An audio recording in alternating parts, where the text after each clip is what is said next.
Midnight News coming to you live from Algiers with Madame Zian to the headlines. First, Hamas ready for second phase ceasefire talks. Qatar says negotiations haven't started yet. Meanwhile, Israeli airstrikes in Gaza leave dead and wounded. Coming up, Lebanon warns any continued Israeli presence will be treated as occupation, and full withdrawal is non-negotiable. UN officials say U.S. or withdrawal delays violate Resolution 1701.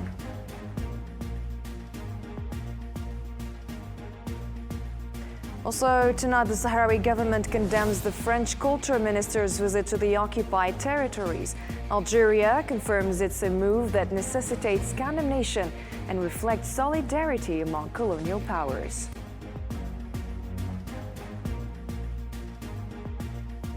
US and Russia hold first direct talks in Riyadh on Ukraine war and agree to form negotiation teams.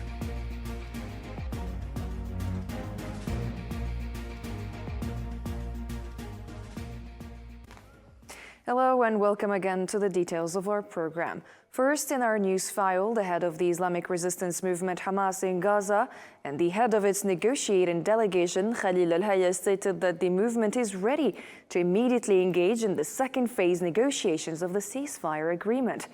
Al-Hayya warned that the occupation is still stalling and evading participation in the second phase negotiations, which were supposed to begin in the 16th day after the agreement was signed.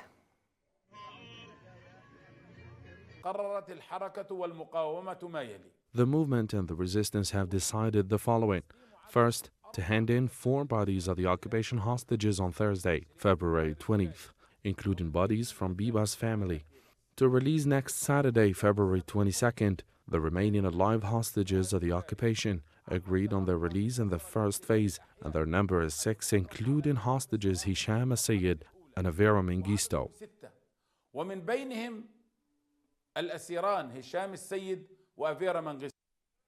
He added that the movement has decided to hand over the bodies of 4 Israeli prisoners on Thursday and to release the remaining living Israeli captives, whose release was agreed upon in the first phase on Saturday.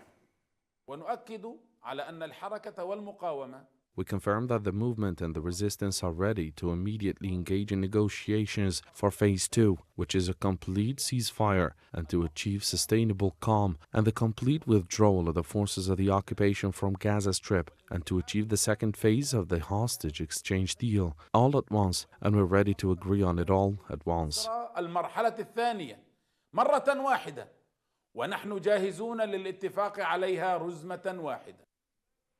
Qatar has reaffirmed its commitment to supporting efforts to initiate negotiations, expressing its hopes that this will lead to the second phase. Qatari Foreign Ministry spokesperson Majid al-Ansari stated that negotiations for the second phase of the Gaza ceasefire agreement have not officially begun yet, emphasizing that work is ongoing in this regard. He also noted that there is currently no command regarding coordination on the exchange of prisoners and hostages next week.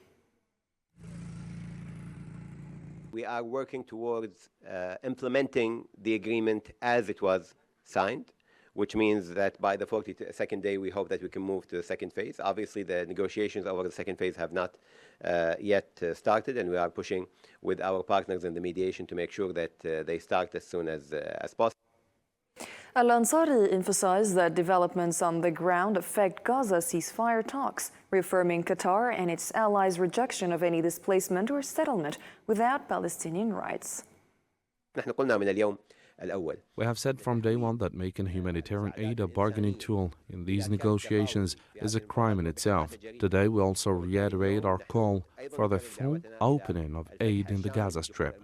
The aid entering Gaza today is not sufficient. Even if we fully implement the terms and the agreement or multiply the agreed amount by 10, there will still be unmet needs in the Gaza Strip. Every truck, every liter of fuel, and every box of medical supplies is immediately used by our Palestinian brothers in Gaza. There is no time to waste in discussions, and we cannot use this as a negotiation tool. في نقاشات أو في استخدام لهذه المسألة ككرت تفاوض.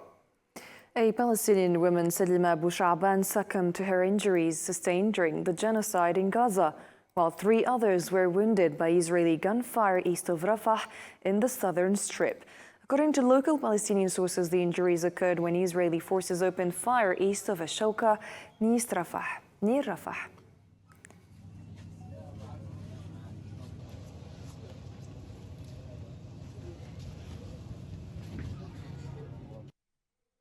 UNRWA Commissioner General Philippe Lazzarini renewed his warning about the potential collapse of UNRWA due to the occupation's laws targeting its operations and the suspension of funding by major donors.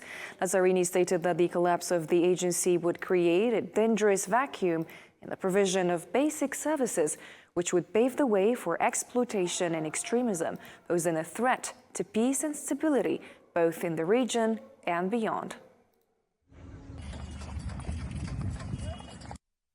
UNRWA is facing significant operational challenges after the implementation of 2 Knesset decisions. The agency had to evacuate its headquarters in Sheikh Jarrah in East Al-Quds, and its international staff was expelled from the occupied West Bank. The courage and commitment of the agency's Palestinian employees kept UNRWA's school and health clinics open, enabling it to provide essential services to Palestinian refugees. The collapse of UNRWA is very imminent due to the occupation's laws targeting its operations and the suspension of funding from major donors. The Egyptian Ministry of Foreign Affairs announced that Egypt will host the Arab Summit on March 4th, after it was initially scheduled for February 27. The ministry stated that the new date was set to allow for further logistical and substantive preparations, following coordination with Bahrain, which currently holds the presidency of the Arab League Summit, and in consultation with Arab states. 17,000 طفل فلسطيني 17. And the Palestinian Ministry of Foreign Affairs has called on the international community to take concrete steps to force the Israeli occupation to halt its expansionist colonial projects and has urged for international protection for the Palestinian people. In a statement issued Tuesday, the ministry warned that the international failure to implement UN resolutions has effectively provided cover for the Israeli government to accelerate its settlement project, seize more land, and impose control over vast areas.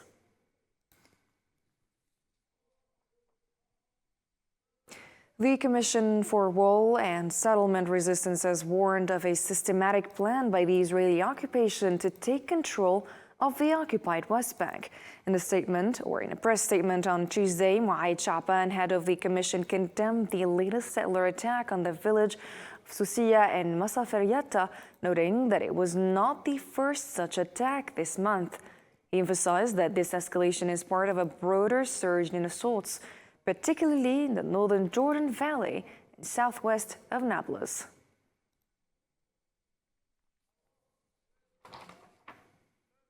The statement from Lebanese leaders, President Joseph Aoun, Speaker of Parliament Nabih Berri, and Prime Minister Nawaf Salam, declared that Lebanon would consider any continued Israeli presence on its territory as occupation, affirming its right to use all means to ensure a full withdrawal. The statement added that in response to Israel's persistent violations and refusal to uphold commitments, Lebanon will turn to the UN Security Council to demand measures for an immediate withdrawal to the international borders.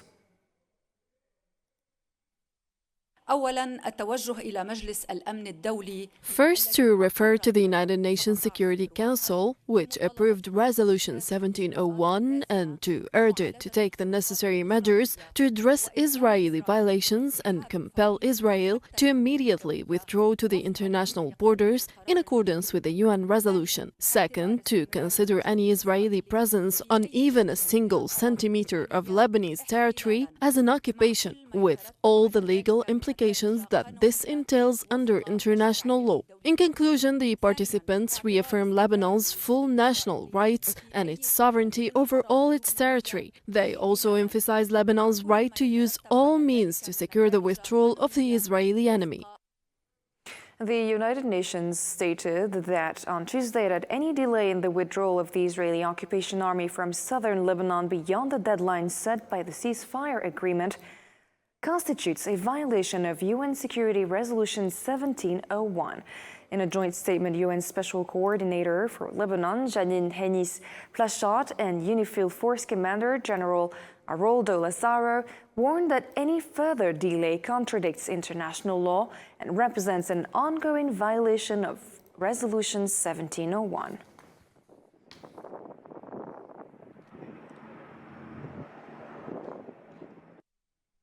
And still in Lebanon, 2 Lebanese citizens were injured by Israeli gunfire during a wide-scale search operation in southern Lebanon. According to the Lebanese National News Agency on Tuesday, the 2 were wounded when Israeli forces opened fire on a group of civilians during sweeping operations from the Al-Manara site towards the Kar Kazan area northeast of Meisar Jabal. The incident coincided with the low-altitude flight of an Israeli drone over towns and villages in southern Lebanon.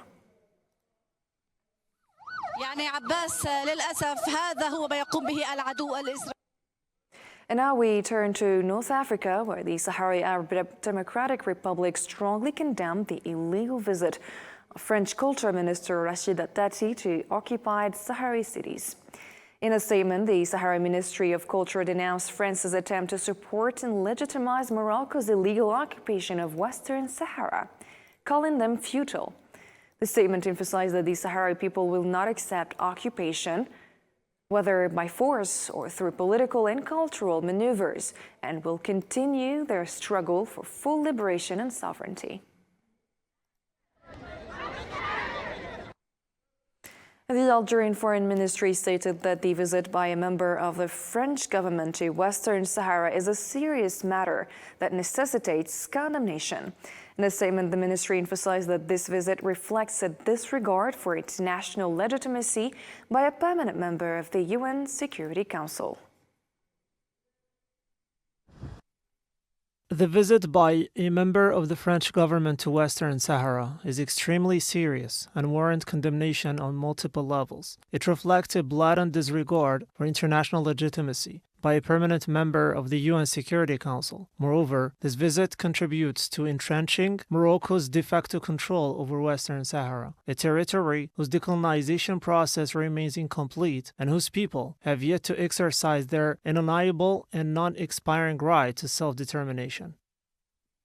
The Algerian Foreign Ministry stressed that this visit reflects solidarity between colonial powers, both past and present. It added that through this visit, the French government is effectively distancing itself from UN efforts aimed at resolving the Sahrawi conflict. This provocative visit reflects a reprehensible image of solidarity and collusion between colonial powers, both old and new. By taking such a step, the French government is effectively isolating itself and blatantly distancing itself from UN efforts to accelerate the resolution of the Western Sahara conflict based on a strict and genuine respect for international legitimacy. And anti-normalization activists in Morocco have called for unified efforts and continued public demonstrations across the kingdom to overturn all normalization agreements with the Zionist entity. Speaking at a protest, the head of the Moroccan Observatory for Anti-Normalization warned of the dangers of the Zionist infiltration agenda in Morocco. I invite you to follow an initiative launched by the Moroccan Observatory for Anti-Normalization through both audio and visual content, sometimes in Arabic and sometimes in Amazigh. This initiative exposes this malicious scheme with documented facts, images, and irrefutable scientific evidence, shedding light on what they seek to conceal. It reveals the shocking reality of war criminals and terrorist officers responsible for massacres against your Palestinian brothers, now being welcomed among you. This is just one aspect of the crime. The other, even more appalling, is that it is being carried out at your expense, funded by public money. Algerian Minister of State and Foreign Affairs, Mr. Ahmed Attaf, met Tuesday with Mozambican President Daniel Francisco Chapo in Maputo during his official visit to Mozambique. According to the Algerian Foreign Ministry, Attaf conveyed President Tebboun's greetings and congratulations to Chapo on assuming office, reaffirming Algeria's commitment to strengthening historic ties. The meeting focused on enhancing bilateral cooperation and maintaining positive momentum in line with both leaders' vision for deeper collaboration.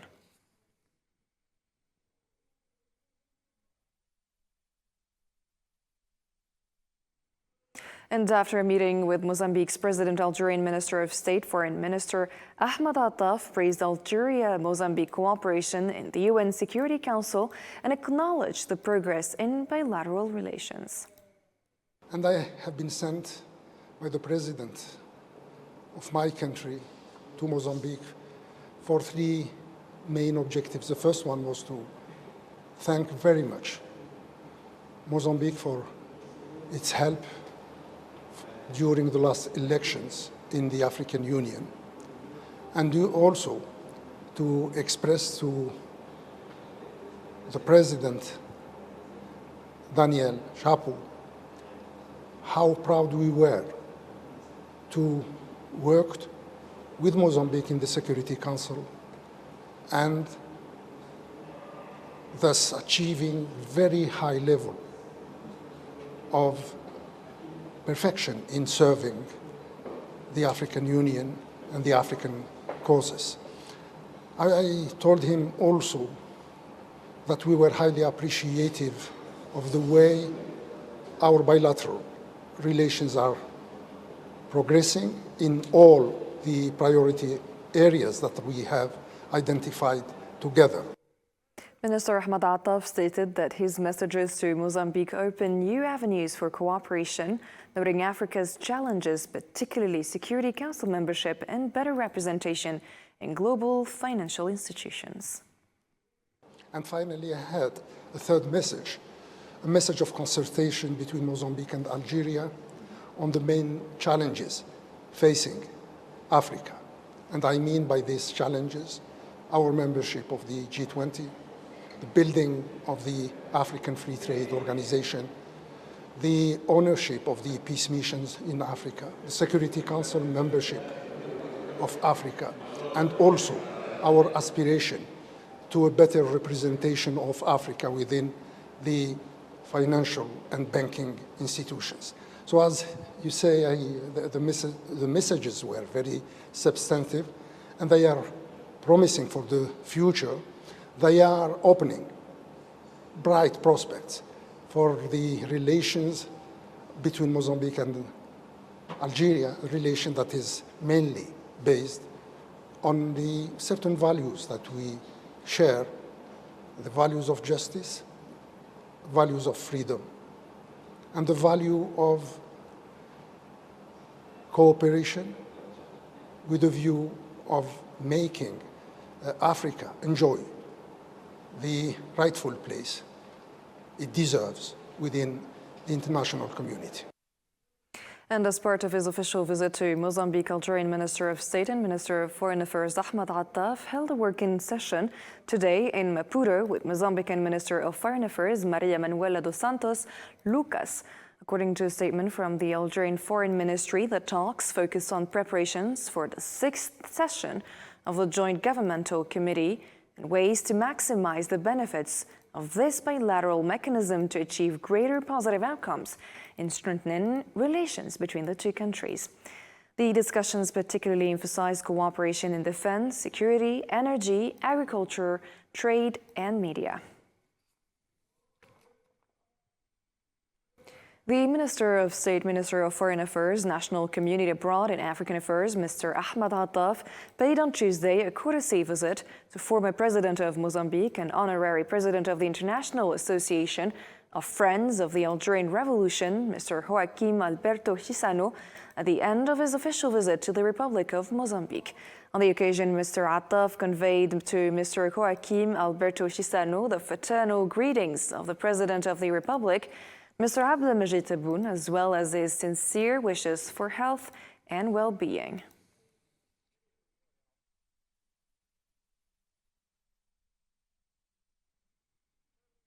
And Algeria reaffirmed that upholding multilateralism is the best approach to addressing global challenges.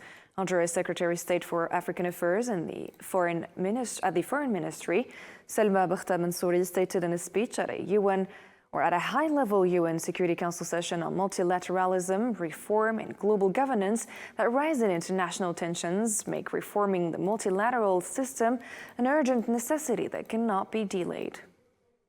إن اجتماعنا اليوم ينعقد في سياق دولي بالغ التعقيد. Our meeting today takes place in an increasingly complex international context marked by rising geopolitical tensions, armed conflicts, humanitarian crises, economic and climate challenges, as well as terrorism and transitional organized crime. Algeria firmly believes that preserving the multilateral system is the best way to address these shared challenges. However, the system is facing an unprecedented crisis due to growing international polarization and declining trust in global institutions. A comprehensive, fair and balanced reform of the multilateral system is therefore both imperative and urgent. The Algerian Secretary of State for African Affairs emphasized the need to uphold the central role of the United Nations and to enhance fair and balanced representation within its bodies, particularly the UN Security Council. She also stressed the importance of ensuring Africa's right to fair representation in the Council. ليس من المقبول استمرار الظلم التاريخي الواقع على إفريقيا. It is unacceptable that the historical injustice imposed on Africa continues, the continent that accounts for over the quarter of United Nations member states, at a time when it is deprived of any permanent representation within this council, and its presentation in the category of non-permanent members remains very limited. In this context, Algeria reaffirms its strong support for the unified African stance.